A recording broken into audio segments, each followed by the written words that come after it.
My sister lived rent-free in our inherited house for 8 years, saying she was just helping me. When I asked her to leave, she hired a lawyer and claimed tenant rights. Think about what that sentence means. Your sister, someone you grew up with, someone who shares your blood. She moves into your inherited house, says she's helping out, says she needs a place to stay temporarily. You say yes because she's family. 8 years go by. 8 years of her living there. Rent-free, utilities free, property tax free, everything free. And you're starting to wonder, when is she leaving? And then one day you finally ask. You say, hey, I think it's time we talk about you finding your own place. And she says no. Not give me a month. Not I'm looking, just no. And when you push, she hires a lawyer. And that lawyer tells you that your sister, your own sister, has established tenant rights in your house. That she's been living there long enough that legally, you can't just kick her out. That evicting her will require a court process. That after 8 years of free living in your inherited property, she now has legal protections. And this man spent the next year in a legal battle against his own sister over a house that was left to him. This is a story about family, betrayal, exploitation, and what happens when someone takes advantage of your generosity. Let me read you what actually happened. Okay, so before I read this full story, let me give you context. This is from our JustNoFamily and our LegalAdvice. And when it was posted, it absolutely exploded because people could not believe what the sister did. But also, they understood the complicated legal situation. Tenant rights are real. And in some states, they're incredibly hard to fight. This story covers an inheritance that changes everything, a sister in need, 8 years that shouldn't have happened, a confrontation that backfires, a lawyer threatening legal action, a court battle, justice but not in the way you'd expect. By the end, you're going to understand why this man feels both victorious and violated. Because he won his case, but he lost his sister. And sometimes winning comes at a cost. Also, this story is a lesson. If someone moves into your property, get it in writing, even if it's family. Especially if it's family. Because tenant rights exist to protect renters. And they can protect a family member who decides to take advantage of you. Let's get into it. I'm 40 years old. And about 9 years ago, my mother passed away. She left me her house. The house I grew up in. The house full of memories. It was a 3-bedroom, 2-bath home in a decent neighborhood. Not worth a fortune, but worth something maybe. $400,000 in today's market. After she died, I was grieving, but I also had to figure out my life. I had just gone through a divorce. I was starting over. The inheritance was a lifeline. Having a paid-off house meant I could rebuild without crushing debt. My sister Sarah was in a different situation. She had been living with her boyfriend. Things weren't great between them. They were arguing constantly. She needed to get out. About 3 months after my mom's funeral, Sarah called me. She said, I need to ask you something. She asked if she could stay with me temporarily, just while she figured things out with her boyfriend. Just a few months until she could save enough for her own place. She was my sister. She was going through a hard time. Of course I said yes. I said, you can stay as long as you need to get back on your feet. Those words, as long as you need to get back on your feet. I want to emphasize how those words were interpreted very differently by these two people. The original poster meant a few months while you figure things out. The sister heard an indefinite arrangement. Sarah moved in with basically nothing. She had her car, some clothes, and a lot of emotional baggage from her breakup. I told her, don't worry about paying rent right now. Let's just get you stable first. I paid for the utilities. I paid for the groceries. I let her use my car when hers broke down, and then I helped her fix it. I was doing what you do for family. For the first year, Sarah was genuinely trying. She got a job. It wasn't great retail work, part-time, but she was working. She seemed like she was getting better. But then, the situation just became normal. She never moved out. She never started saving for her own place. She never even brought it up. And I was working, paying bills, supporting both of us, and thinking, when is she leaving? But I didn't ask. I didn't want to be the guy who kicked his struggling sister out. I didn't want to be heartless. So I just let it happen. By year 2, it was clear Sarah had settled in. She had a routine. She'd wake up, go to her retail job, come home, watch TV, go to bed. She had no urgency about leaving. I started paying attention to the numbers. Every month, I was spending roughly $2,500 on the house. Mortgage payment before it was paid off, utilities, property taxes, insurance, maintenance, groceries, household supplies, everything. Sarah wasn't contributing to any of that. Her part-time job paid maybe $2,500 a month after taxes. She wasn't saving anything. She'd get paychecks and spend them on herself clothes, going out, small things. And I realized she couldn't afford to leave even if she wanted to. She had no savings. She had no down payment for an apartment. She had no first month's rent and deposit, and she knew that. So she just stayed. By year 3, I brought it up. I said, Sarah, we should probably start talking about a timeline for you moving out. You need to build your own life. She said, I know. I'm working on it. I'm still saving. But she wasn't saving. Her paycheck would come in and it would vanish on things that weren't. Building toward independence. By year 4, I brought it up again. And again, she gave me vague answers. Soon, I'm working on it. I just need a little more time. By year 5, I stopped asking. I was tired of having the same conversation. And Sarah interpreted my silence as acceptance. Do you see what's happening here? This man is slowly realizing his generosity has been weaponized. His sister is using family as an excuse to live for free indefinitely. By year 6, I was actively angry. Not at Sarah for asking to stay, that's understandable, but at Sarah for never leaving. For never making moves toward independence. For treating my house like it was her house. She stopped doing chores. She expected me to clean up after her. She'd have friends over and they'd trash the place. She'd use my groceries without asking.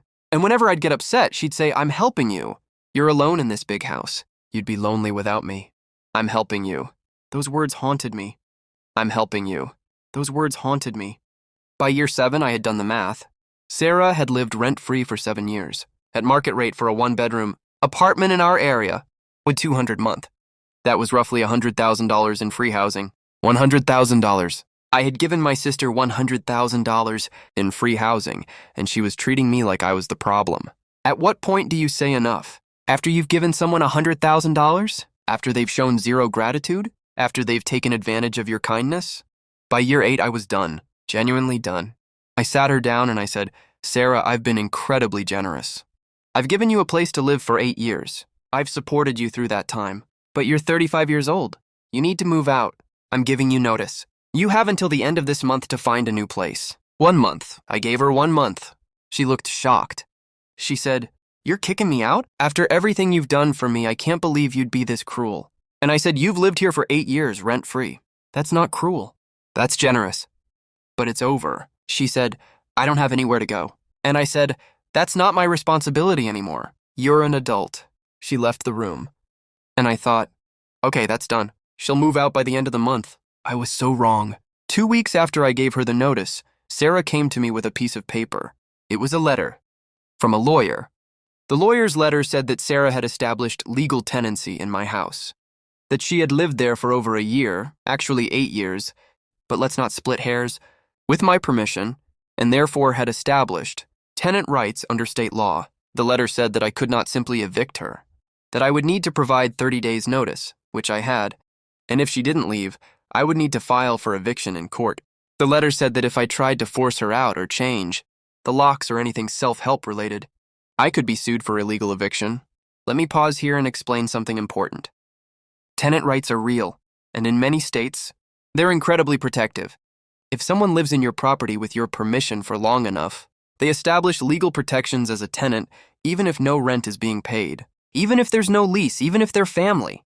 The original poster's sister, by living there for 8 years, had actually established herself as a tenant in the eyes of the law, which meant this wasn't a family matter anymore. It was a legal matter. I was stunned. I called the lawyer back not to hire him but to ask questions. I asked, if she's my sister and this is my house, why do tenant rights apply? He said, tenant rights apply regardless of the relationship. She's occupied the property with your permission for an extended period. That creates a landlord-tenant relationship. Whether or not money is exchanging hands, I asked, how do I get her out? He said, you file for eviction. You go to court. You present your case. I asked, will I win? He said, probably, but it will cost money and time. So here's what happened. The original poster gave his sister free housing out of compassion. His sister exploited that compassion, and when he tried to reclaim his own property, his sister hired a lawyer to protect her tenant rights. This situation turned into a legal battle over a house that was inherited by one sibling and occupied by the other. I decided right then, I was going to fight this. I was going to take my sister to court. I was going to make her understand that you can't just live somewhere for free and then claim legal rights when someone asks you to leave. I hired my own lawyer, and we filed for eviction. At this point, what would you do? Would you go to court against your own sister? Or would you try to settle it outside of court? My lawyer told me we had a strong case, but we needed documentation. He said, do you have any evidence that she was supposed to leave? Emails, text messages, anything in writing? I had conversations. Lots of conversations where I'd brought up her moving out and she'd deflected. But I also had something better. Bank records. I had 8 years of bank records showing that I was the sole financial supporter of the household. Every grocery purchase, every utility payment, every property tax payment, every maintenance expense, and I had $0 payment from Sarah. My lawyer said, "This is perfect. This shows that this was never meant to be a permanent arrangement. This shows she was always dependent on you." The sister's lawyer argued that living together as family was a normal arrangement, that she was helping out like she'd said from the beginning, that there was no expectation she would ever leave. My lawyer said, if that were true, why didn't she contribute financially? Why didn't she help with bills? You can't claim you're helping while contributing nothing. The discovery process was brutal. We had to exchange emails and messages. My sister's lawyer would claim she was entitled to stay. My lawyer would counter with evidence that she was never supposed to stay permanently. We had to list out all the expenses I'd paid on her behalf. We had to argue about whether a verbal agreement counted as legal setup. My sister kept saying I was being cruel. She kept trying to make it about emotion instead of law. But law isn't emotional. Law is facts. Interactive moment. If you were the judge hearing this case, what would you rule? Based purely on the facts, 8 years rent-free, no contribution, verbal expectation she would eventually leave, whose side would you be on? The court date finally came. 9 months after I filed for eviction. My sister showed up with her lawyer. I showed up with mine. And we presented our cases in front of a judge. My lawyer presented the facts. 8 years of free housing. 0 financial contribution. Original understanding was temporary. Multiple conversations requesting she leave. Complete financial burden on the homeowner. The sister's lawyer argued, family arrangement, not formal tenancy. She was helping the homeowner. No written agreement saying she had to leave. Establishing hardship. The judge listened. And then she made her ruling. She said, while the defendant has established tenancy, that tenancy was based on an understanding that it was temporary. The evidence shows the plaintiff gave notice and has been fully transparent about needing the property back. The defendant failed to establish a genuine hardship. She ruled in my favor. She ordered Sarah to vacate the property within 30 days. And then the judge said something else, something that stuck with me. She said, the court recognizes this is a family matter, but family relationships don't supersede property law. The defendant cannot use her status as a family member to exploit the plaintiff's generosity. The law protects tenants from exploitation by landlords, not from the natural consequences of failing to plan for their own future. 30 days. Sarah had 30 days. But that's not where the story ends. You'd think winning in court would be the end, right? But family dynamics don't work that way. Sarah was furious. She didn't pay the court costs. I had to pay those another $3,000 in legal fees. She didn't start looking for a new place immediately. She waited until day 25 of the 30-day eviction period to even start searching. And then on day 28, she found a place. A studio apartment that cost $100 a month. She asked me for help moving. She asked me if I could help her with the security deposit. I said no. She left on day 30, just barely made the deadline. And I thought, okay, that's it. That's over. But it wasn't over. My sister didn't speak to me for a year after she moved out. My entire family took her side. They said I was cruel for taking her to court. They said I was heartless for forcing my own sister out. They didn't focus on the 8 years of free housing. They didn't focus on her refusal to become independent. They focused on the fact that I pursued a legal eviction.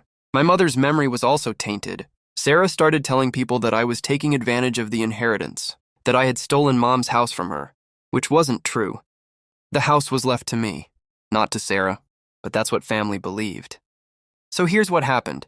The original poster won his legal case, but he lost his sister. He lost the support of his family. He won his house back, but at the cost of family relationships, and he had to spend $3,000 in legal fees to evict someone who lived rent-free for 8 years. Is it justice? Yes. Is it worth it? That's the question he's still asking himself. 1 year later, Sarah called me. She said she wanted to make peace. We met for coffee, and she said, I'm sorry. I know I took advantage. I know I should have contributed. I know I should have left when you asked. And I said, yeah, you should have. She said, I don't know why I didn't. And I think that's honest. I think she genuinely doesn't know why she didn't leave. I think she just got comfortable. And when confronted with the need to be an adult, she hired a lawyer instead. We talk now, but it's not the same. There's a distance. There's the memory of the legal battle. There's the knowledge that when things got hard, she turned to a lawyer instead of her brother. Did I do the right thing? I think so. Did it cost me something I didn't expect? Absolutely. If you were in this situation, would you have pursued the eviction? Or would you have tried to settle it another way? And do you think the family was right to be angry? The biggest lesson I learned from this is put things in writing. Even with family, especially with family. If I had gotten Sarah to sign something saying her stay was temporary, this would have been clearer. If I had set a timeline from the beginning, this would have been easier. But I didn't. Because she was my sister. Because I trusted her.